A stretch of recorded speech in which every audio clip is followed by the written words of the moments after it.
And that was all we could learn of our guest. He was a very silent man. By custom. All day. He hung round the cove. Or upon the cliffs. With a brass telescope. All evening. He sat in a corner of the parlor. Next the fire. And drank rum and water. Very strong. Mostly he would not speak. When spoken to. Only look up sudden and fierce. And blow through his nose. Like a foghorn.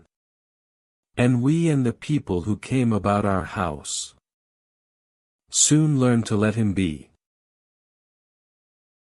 Every day. When he came back. From his stroll. He would ask. If any seafaring men. Had gone by. Along the road.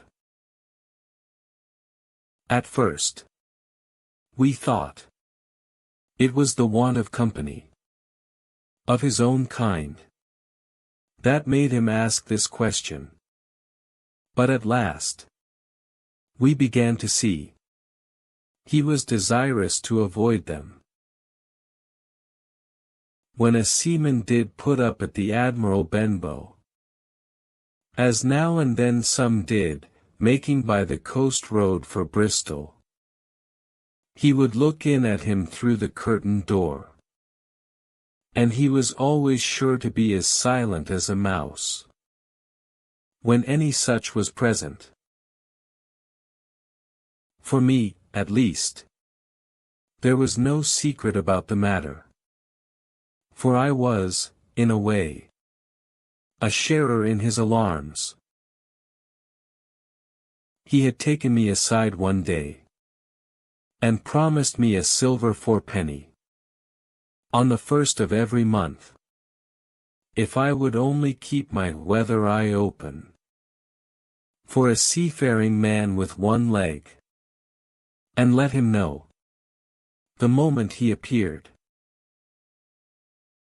Often enough. When the first of the month came round. And I applied to him. For my wage. He would only blow through his nose at me. And stare me down. But before the week was out.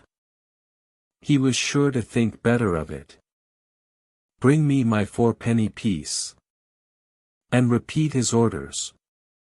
To look out for the seafaring man with one leg. How that personage haunted my dreams, I need scarcely tell you. On stormy nights. When the wind shook the four corners of the house. And the surf roared along the cove. And up the cliffs. I would see him in 1,000 forms. And with 1,000 diabolical expressions. Now the leg. Would be cut off. At the knee. Now at the hip. Now he was. A monstrous kind of a creature. Who had never had. But the one leg. And that. In the middle of his body. To see him leap and run and pursue me over hedge and ditch. Was the worst of nightmares. And altogether. I paid pretty dear for my monthly fourpenny piece. In the shape of these abominable fancies. But though I was so terrified by the idea of the seafaring man with one leg, I was far less afraid of the captain himself than anybody else who knew him. There were nights when he took a deal more rum and water than his head would carry, and then he would sometimes sit and sing. His wicked, old, wild sea songs.